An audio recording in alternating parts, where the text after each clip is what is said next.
We got another dance practice breakdown, and this time it's from the iconic dance practice from BTS, Run BTS. Gaming channel down here, subscribe, and let's go and roll it, baby. Yeah. This intro is really important because the backup dancers give us a bunch of energy right off the bat with the way that the song starts. Also because Jungkook was thrown over Suga. But what's important is that they throw all of this energy at us while building up to the chorus. Love that. I actually really like this mini solo section because it was very character based.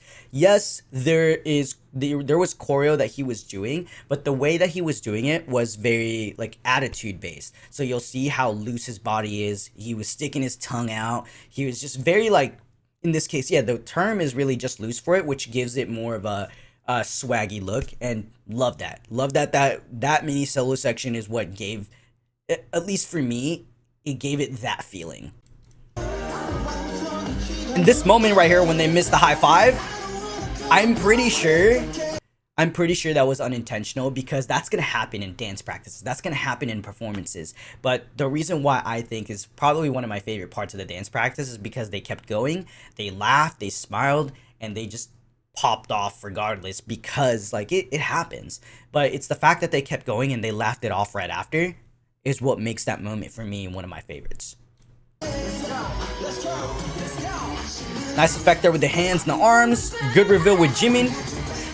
And I love that they're using the backup dancers to use the scrolling effect while both of them two are actually moving to the opposite side. So the reason why that scrolling effect is very pleasing to the eye is that not only that the backup dancers are actually creating the scrolling effect, both Jungkook and Jimin are actually moving the opposite way, which makes the effect stand out more because they're not going the same way. And then they go through the front line to go attack the camera, and then from there they're going to go and use footwork to get back to the center of the stage, whichever stage that they're performing on, with the backup dancers so that they can build up, prepare for the pre-chorus. I think actually what's important too is I'm not actually going to point out BTS, but I'm going to point out the backup dancers before the pre-chorus. And what I think is cool is you'll notice that they're doing this like jumping move to even build up more energy than there already was too. You'll notice that they'll do right now. And then they'll go and run off while BTS is going to do all this for the iconic dance. And I love how there's a mixture of fast combos but also slowing it down at the same time to give us contrast. That's really important when it comes to choreo in general. So before we get to that section right there, what's important about the pre-chorus all the way up into the chorus is that they do a lot of quick movements and a lot of fast combos, but it's not all quick movements and fast combos at the same time. If you had that, otherwise the energy kind of stagnates to where it's just a straight line. But what they do is that there's moments in the choreo from pre-chorus to chorus that actually slow down and give us textures. And what this does is that when there's textures between all these moves, it gives us contrast of energy. So that way you have a peak of energy and then it goes down and then it goes up again. Because if they were to throw quick combos at us the entire way without like any contrast of movement, then we essentially kind of get bored because that's all there is. But my favorite part was actually like this driving thing. I don't know if it's like a driving move, but I'll put it up on the screen like right now so you guys know what I'm talking about. And then they do a quick combo right before the chorus starts, and then all the energy's thrown at us at the iconic chorus. Love that. And what I love about the rapping section with Suga is that he's not actually doing a bunch of choreo, but rather being highlighted with the backup dancers. Same with him as well. He's not doing a bunch of choreo, but the backup dancers will highlight how fast and how aggressive the rapping section of the song is. So what I really like about their section is that they actually utilize the backup dancers really well to highlight both the rappers even more when they have to rap their lines, right? So with Suga's section, they're like imitating this head movement. They're also just highlighting certain moves when Suga has to do choreo. So that helps him stand out obviously a lot more when it comes to that, and it really helps the theme of that part of the song when they have. Same with the entire rapping section actually. Like I love how they utilize the backup dancers to really create this like aggressive part of the song without overdoing it. And I'm just gonna replay that entire section because I really like it. It's pretty short anyway. But I love how much attitude there's. I love how much there's like all this attitude behind it too. And I think that's what's important with this section. And I love the musicality right here where they're kind of like slapping themselves onto their face. It's in the drums of the song. You'll see right now when I point it out. Think right here. And it helps with the fastness of the actual rap, right? Notice how they did another scrolling effect. I think this dance practice uses that a lot, but it helps fill out the stage. Now this next section is freaking dope, dude.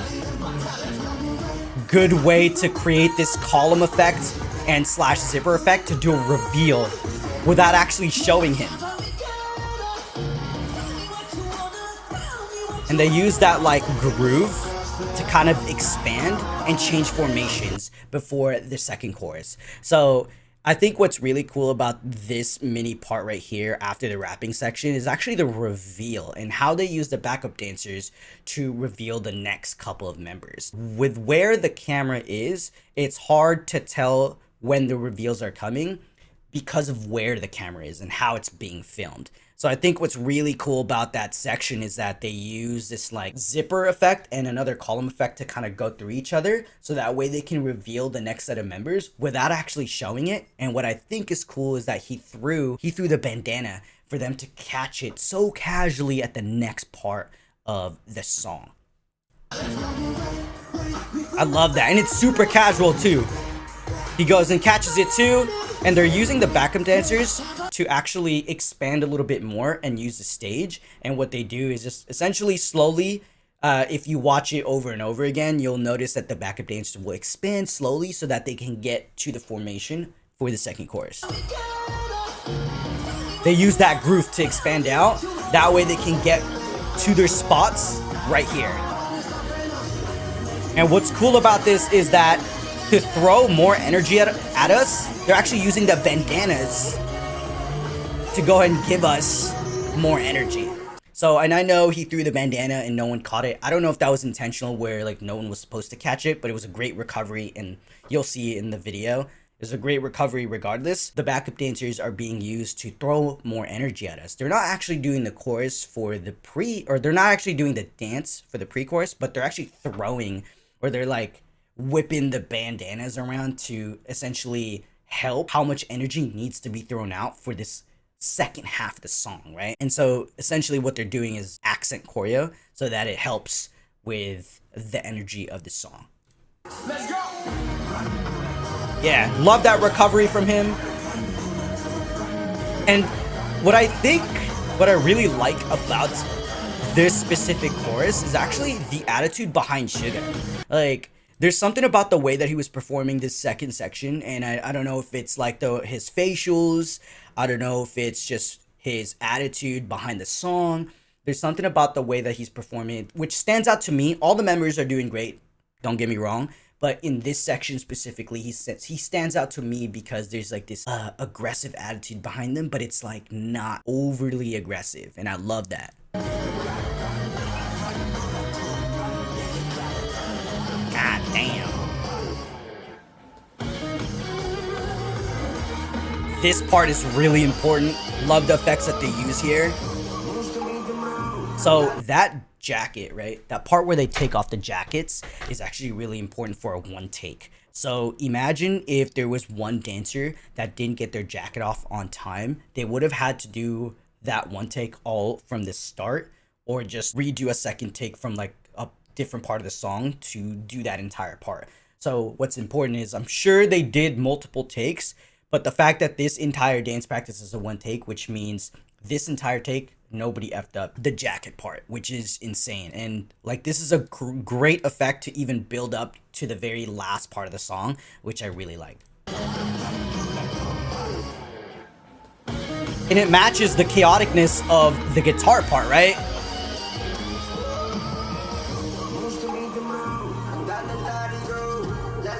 Like the musicality there, what they use with the jackets. And I don't know if you guys heard it, but it's like these ticks within the song. It's kind of hard to hear in this dance practice because they don't overlay the entire video with the song.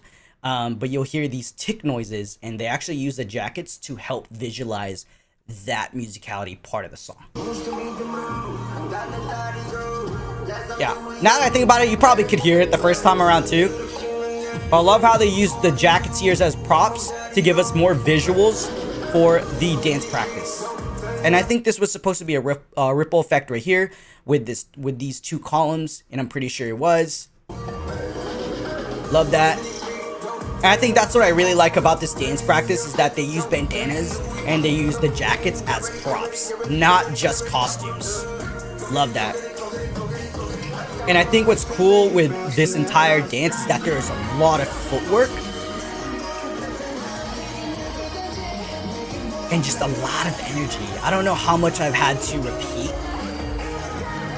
the significance of energy in this dance. Love this pyramid formation right here to kind of pretty much close it all off. Love the abrupt ending for that. So we're gonna actually go back to that entire section where we get this pyramid section right here, right? And notice how in this pyramid section, they're not actually doing that much choreo, but rather just, again, throwing the remaining energy that they have left for this entire dance. And again, they're using the bandanas, they're using these levels. Oh, I actually want to point this out. They actually carry the backup dancers here, where you have the backup dancers on the shoulders of the other ones. This creates a dynamic because they have different levels of this pyramid formation now.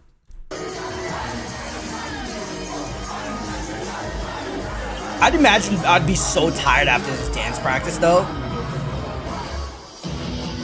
Crazy.